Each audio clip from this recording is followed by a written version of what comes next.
میرے ساتھ اس وقت موجود ہیں شاہ غلام قادر صاحب. آپ مسلم لیگ نون کے ریجنل صدر بھی ہیں اور اس کے علاوہ اس وقت آپ اپوزیشن لیڈر بھی ہیں قانون ساز اسمبلی آزاد جموں و کشمیر میں. سر بہت ویلکم, آپ نے وقت نکالا اور پروگرام میں تشریف لائے. آج کے دن کے بارے میں ظاہر ہے بات کرتے ہیں. یوم یکجہتی کشمیر ہر سال منایا جاتا ہے, اور آپ کیا سمجھتے ہیں کہ جو نوجوانوں میں ایک یہ بات پھیلی ہوئی ہے کہ ایک رسمی دن ہے اور کاغذی خانہ پوری ہے, آپ کیا سمجھتے ہیں کہ اس کی اہمیت اس سے زیادہ ہے یا واقعی خانہ پوری جیسی بات ہے؟ دیکھیں نا, جس نوجوان نے کہ بعض نوجوانوں کے ذہن میں ایسی بات بھی ہے جو آپ فرما رہی ہیں, لیکن یہ آپ دیکھنا یہ ہے کہ اس کا اثر کیا ہوتا ہے. بالکل. پوری دنیا میں بھارت جو ہے وہ کنفیوژن پیدا کرتا ہے کہ مسئلہ کشمیر ہے ہی نہیں, اور مقبوضہ کشمیر میں یہ کنفیوژن پیدا کرتا ہے کہ پاکستان اور آزاد کشمیر کے لوگ آپ کے ساتھ نہیں ہیں, آپ کس بات کی تحریک آزادی چلا رہے ہیں. تو ہر سال 5 فروری کا دن منا کر پوری پاکستانی قوم, آزاد کشمیر بسنے والے کشمیری, ہمارے ڈائسپورا, یہ سارے جو ہے مقبوضہ کشمیر کے بھائیوں کو جب یقین دلاتے ہیں کہ ہم ان کی جدوجہد میں ان کے ساتھ ہیں, اور اس وقت تک جنوب ایشیا میں امن قائم نہیں ہوگا جب تک کہ مسئلہ کشمیر کو کشمیری عوام کی خواہشات کے مطابق حل نہ کیا جائے, تو ایک پیغام چلا جاتا ہے.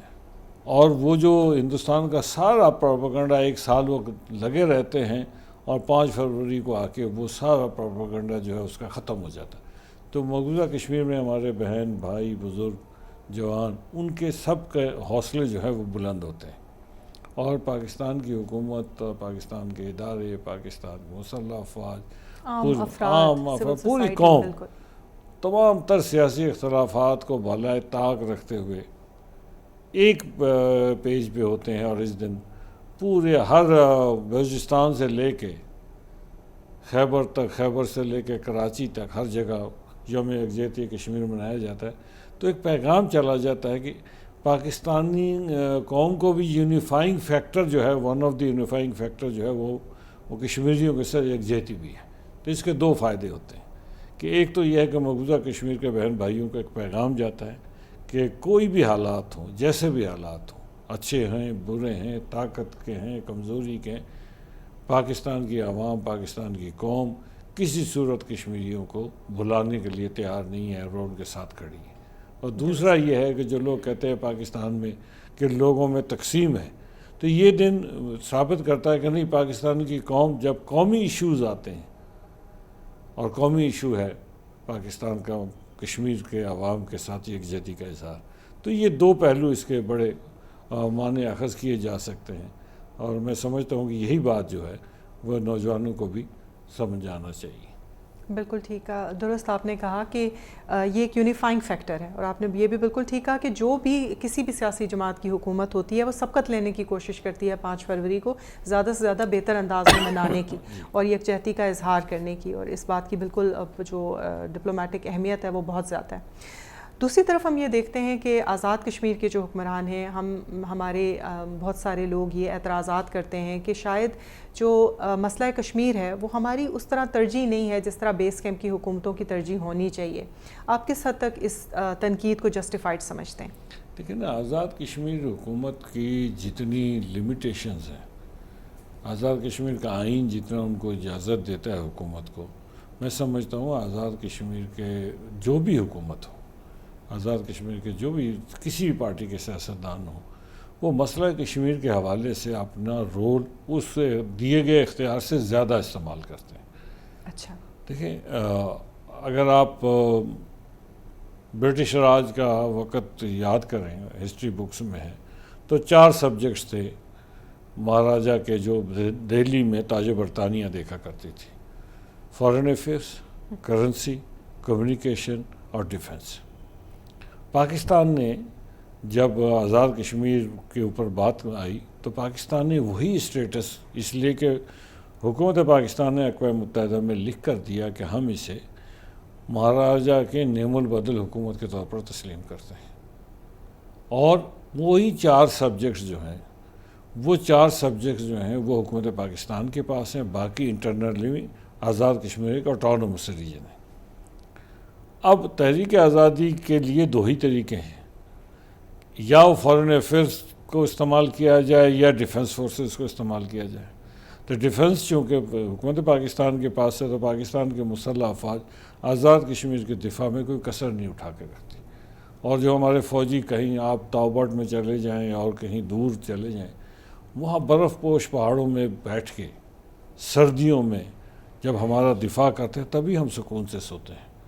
دوسرا پہلو آتا ہے کہ فارن افیئرس، آپ نے دیکھا ہوگا کہ حکومت آزاد کشمیر کے وفود، سیاسی جماعتوں کے وفود پوری دنیا میں جاتے ہیں، حالانکہ یہ کام جو ہے یہ دفتر خارجہ حکومت پاکستان کا ہے، لیکن بطور کشمیری ہم اپنا جو اختیار ہے اس کو استعمال کرتے ہیں، اور اس کا نتیجہ یہ ہوتا ہے کہ پوری دنیا میں کشمیریوں کی آواز کو بڑے غور سے سنا جاتا ہے، اور یہ ایک ایسا پہلو ہے جس کے اوپر ہمیں جتنا بھی ہم فخر کریں کم ہے، کہ آزاد کشمیر کے ہم کسی سیاستدان پہ، کسی سیاسی جماعت پہ تنقید نہیں کرتے، لیکن مسئلہ کشمیر کو اجاگر کرنے میں جو بھی حکومت یہاں پہ رہی ہے، اب اس کے والیوم پہ اختلاف ہو سکتا ہے کہ جی کسی نے زیادہ کی، کسی نے کم کی، اور میں ان کے نیت پہ شک نہیں کرتا، لیکن ان کی صلاحیتوں پہ کسی جماعت کی صلاحیت حکمران کی ذرا بہتر ہوگی، کسی کی کم ہوگی، لیکن سارے ہی مسئلہ کشمیر کے حل کے لیے اپنا کردار ادا کرتے رہے۔ آپ نے بالکل ٹھیک پہچانا، میں اسی طرف آنے کی کوشش کری تھی کہ آپ ان لوگوں میں ہیں جو پائنیئرز ہیں، جنہوں نے لوگوں کو باہر بھیجنے، ان کی کیپیسٹی بلڈنگ کے لیے کام کاج شروع کیا تھا، نوجوانوں کو تیار کرنے کے لیے کام شروع کیا تھا، اور آپ موجود ہیں، کبھی اپوزیشن میں اور کبھی حکومت میں، مختلف عہدوں پہ آپ رہے ہیں۔ ہم اپنے جو پارلیمانی لیڈرز ہیں، جو ہمارے جن کو ہم نے خود سلیکٹ کیا ہوا ہے، الیکٹ کیا ہوا ہے، اور آپ کو ظاہر ہے آپ باہر اندر آتے جاتے ہیں تو آپ کو معلوم ہے کہ جو الیکٹیو ریپرزینٹیو ہوتا ہے اس کی دنیا میں بہت اہمیت ہوتی ہے، تو ہمارے الیکٹیو ریپرزینٹیوز کو تیار کرنے کے لیے، ان کی کیپیسٹی بلڈنگ کرنے کے لیے حکومت آزاد کشمیر کیا کر رہی ہے یا کیا کیے جانے کی ضرورت ہے؟ کیا کر رہی ہے اس کا علم تو مجھے نہیں ہے، میں چونکہ حکومت کا حصہ نہیں ہوں، لیکن کیا کرنا چاہیے، میں یہ سمجھتا ہوں کہ ایک تو جو سیزن پولیٹیشنز ہیں ان کو تو چیزوں کی معلومات ہے، درست، اور وہ بات کو سمجھ کر کرتے ہیں، انہوں نے پوری زندگی اسی مقصد کے لیے بالکل گزاری درست۔ ہے۔ اب مجھے کوئی آ کے مسئلہ کشمیر پڑھائے گا تو مجھے کیا پڑھائے گا وہ، مگر آپ اگلوں کو پڑھا سکتے اور ہیں، میں یہی اسی پہ آ رہا ہوں۔ تو اس سے آگے جو نسل ہے، جو نوجوان ہیں، نوجوان جو آج یونیورسٹیز میں ہیں، ان کو شوق ہے مسئلہ کشمیر کو جاننے کا، اور اس کے حل کو کس طرح حل کی طرف جائیں گے اس طرف وہ جاتے ہیں۔ تو یہ ایک ایسا عمل ہے جو کیا جانا چاہیے۔ یونیورسٹیز میں تربیتی نشستیں ہوتی ہیں، سیمینارز ہوتے ہیں، اور وہاں پہ جذباتی باتوں کے بجائے لاجیکل باتیں کر کے، کیونکہ ہمارا کیس اتنا مضبوط ہے مسئلہ کشمیر میں، اور کشمیر کا کیس کشمیری عوام کا اتنا مضبوط ہے کہ ہمیں کسی سے کچھ چاہیے نہیں، ہمیں خود سمجھنا چاہیے کہ ہمارا کیس کہاں سے شروع ہوتا ہے اور کہاں آ کے ختم ہوتا ہے۔ تو کشمیر کے مسئلے کا جو ایک بنیادی عنصر ہے وہ یہ ہے، یہ پہلے کنٹروورسی یہ رہتی ہے کہ اس کو کیسے، مسئلہ کشمیر ہے کیا، لوگوں کا سوال ہے۔ تو میں ہمیشہ ان کو جواب دیتا ہوں، مسئلہ کشمیر وہ ہے کہ جب مہاراجہ کو پارٹیشن پلان کے تحت اختیار تھا کہ وہ ہندوستان یا پاکستان میں سے کسی ایک کا چناؤ کرتے، حالانکہ اسٹینڈ اسٹل ایگریمنٹ ہوا پاکستان گورنمنٹ کے ساتھ، اور وہ ایک بڑی لمبی تاریخ ہے، اس میں جائے بغیر مہاراجہ نے ہندوستان کے ساتھ جو بھی حالات تھے، سری نگر سے بھاگتے ہوئے انہوں نے ہندوستان سے ایکسیشن کیا۔ تو اگر پارٹیشن پلان کے 3 جون والے پلان پہ آپ سوچ لیں پھر تو مسئلہ حل ہو گیا تھا، لیکن حل کیوں نہیں ہوا؟ اس لیے کہ کشمیر کے مسلمانوں نے اس فیصلے کو تسلیم کرنے سے انکار کر دیا۔ جب کشمیر کے مسلمانوں نے اس فیصلے کو تسلیم کرنے سے انکار کیا تو ریوالٹ ہوا۔ اس ریوالٹ کے نتیجے میں یہ جو آزاد حکومت ریاست جموں کشمیر، یہ آزاد کشمیر کا خطہ اور گلگت بلتستان کا خطہ ہے، یہ آزاد ہو گیا۔ اگر وہ تسلیم کر لیتے مہاراجہ کے تو پھر تو مسئلہ ہی نہیں تھا۔ تو مسئلہ شروع وہاں سے ہوتا ہے، کیونکہ مہاراجہ نے جو بنیادی بات تھی کہ اس کی according to the wishes and aspiration of the people of Jammu and نہیں، Kashmir، majority of the people, صحیح. اور اس مذہب کا بھی خیال رکھنا تھا, مذہب کا بھی خیال رکھنا کیونکہ تھا. ٹو نیشن تھیوری کی بنیاد پہ ہندوستان ڈویژن ہوئی تھی. تو مہاراجا کو سوچنا چاہیے تھا کہ ریاست جموں کشمیر میں جو ہے آبادی کا تناسب مسلمانوں کا زیادہ تھا. اگر وہ پاکستان کے ساتھ علاق کرتا تھا مسئلہ ہی کوئی نہیں تھا, مسئلہ ہی نہ ہوتا. تو لیکن اگر اس نے ہندوستان سے کیا تو اس نے تاریخی غلطی کی, اس کا خمیازہ مہاراجا نے بھی بھگتا اور آج تک کشمیری قوم بھگتتے آئی. صحیح. اور جو لارڈ ماؤنٹ بیٹن نے اس وقت یہ ایکسیشن کا ڈاکیومنٹ قبول کیا بھی تھا, آلدو وہ خود بھی کنٹروورشل ہے, اس میں بھی انہوں نے کہا تھا کہ لیٹر آن کشمیریوں سے پوچھا جائے گا, تو اب تک وہ نہیں ہو سکا. بالکل ٹھیک. اگلی بات یہ بتائیے گا کہ اپوزیشن لیڈر ہونے کے طور پر آپ کیا سمجھتے ہیں کہ کیا آپ حکومت وقت کو, حکومت آزاد کشمیر کو اس طرح کی ریزولوشنز پیش کرتے ہیں یا انہیں فورس کرتے ہیں کہ وہ مقبوضہ جموں کشمیر تحریک آزادی کشمیر کو انہانس کرنے کے لیے کوئی کوششیں کریں؟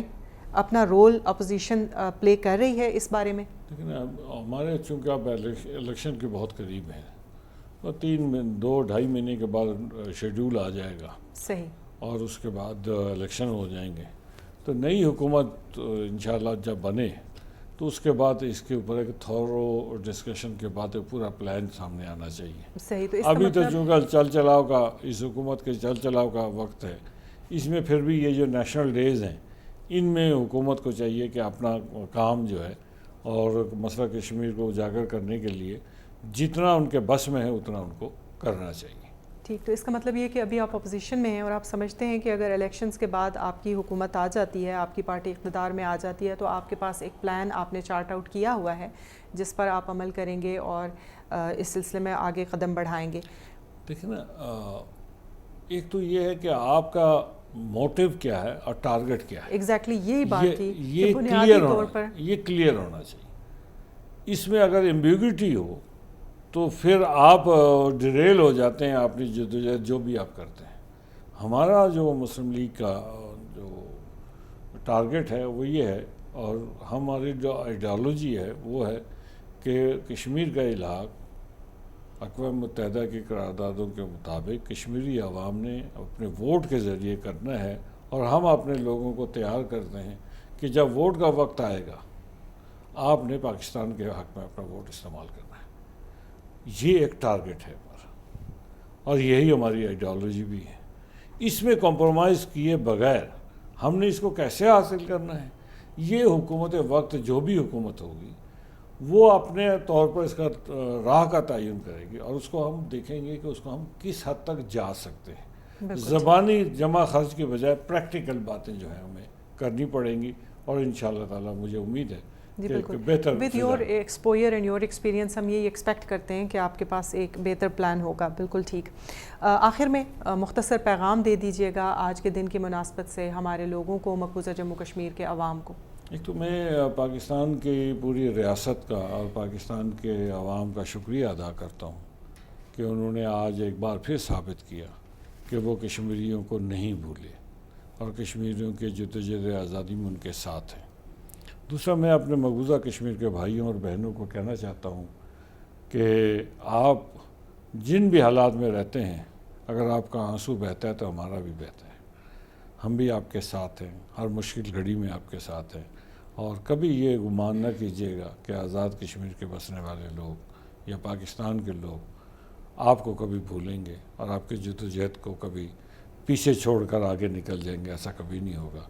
انشاءاللہ تعالی کشمیر کی آزادی تک مقبوضہ کشمیر کے عوام کے ساتھ پوری پاکستانی قوم اور آزاد کشمیر اور ڈائسپورا میں بسنے والے کشمیری وہ سب ان کے ساتھ ہیں. بہت شکریہ شاہ غلام قادر صاحب, آپ نے وقت نکالا ہمارے چینل کے لیے خصوصی طور پر آج کی مصروفیات میں سے. ناظرین, یہ ہمارے آج کے آخری پینل تھا, آخری مہمان تھے, ان کی گفتگو آپ نے سنی. پورا دن ہم نے کوشش کی کہ یوم یکجہتی کشمیر کے حوالے سے جو کچھ ریاست بھر میں ہو رہا ہے آپ کو اس سے آگاہ رکھیں. آپ نے اس سلسلے میں آزاد جموں کشمیر ٹیلی ویژن کے ترتیب دیے گئے مختلف پروگرامات دیکھے, آپ نے لوگوں کی گفتگو بھی سنی اور باقی پروگرامز بھی دیکھے. یوم یکجہتی کشمیر پاکستان کے عوام کی طرف سے جہاں جہاں بھی دنیا بھر میں پاکستانی مقیم ہیں, مقبوضہ جموں کشمیر کے بہن بھائیوں کے لیے, مظلوم بہن بھائیوں کے لیے ایک پیغام ہوتا ہے کہ ہم آپ کی جدوجہد میں آپ کے ساتھ ہیں. ہم آپ کی آواز میں اپنی آواز میں لائیں گے اور کسی موقع پر بھی آپ اپنے آپ کو اکیلا محسوس نہیں کریں گے۔ یہی وجہ ہے کہ وفاقی دارالحکومت اسلام آباد میں بھی آج آپ نے اس سلسلے میں ریلی دیکھی، جس میں بڑی تعداد میں عام لوگوں نے بھی شرکت کی اور وفاقی وزراء نے بھی شرکت کی۔ اس کے علاوہ دنیا بھر میں جہاں جہاں بھی پاکستان کی ایمبیسیز موجود ہیں، پاکستان کا ڈایاسپورا موجود ہے، وہاں آپ نے دیکھا کہ لوگوں نے علامتی طور پر انسانی ہاتھوں کی زنجیریں بنائیں۔ یہی صورتحال ہم نے کوہالہ میں، پتن کے پل پر، ان تمام راستوں پر جو پاکستان کو اور آزاد کشمیر کو آپس میں ملاتے ہیں، ملاحظہ کی۔ ہمیں مقبوضہ کشمیر سے بھی اس طرح کی خبریں آتی رہتی ہیں کہ یوم یکجہتی کے موقع پر وہاں پہ بینرز لہرا دیے جاتے ہیں، نعرے لگائے جاتے ہیں، آلدو وہاں پہ اب سپریشن بہت زیادہ ہے، اس کے باوجود وہ لوگ آپ کے پیغام کا، آپ کی یکجہتی کا انتظار کرتے ہیں۔ کوئی بھی جو تحریک چل رہی ہوتی ہے، کسی طرف سے بھی آنے والی امداد کو خوش آمدید کہنا چاہیے، اور جس طرح پاکستان کی قوم کشمیریوں کے ساتھ یوم یکجہتی مناتی ہے، اس طرح کی مثال دنیا میں عموماً نہیں ملتی۔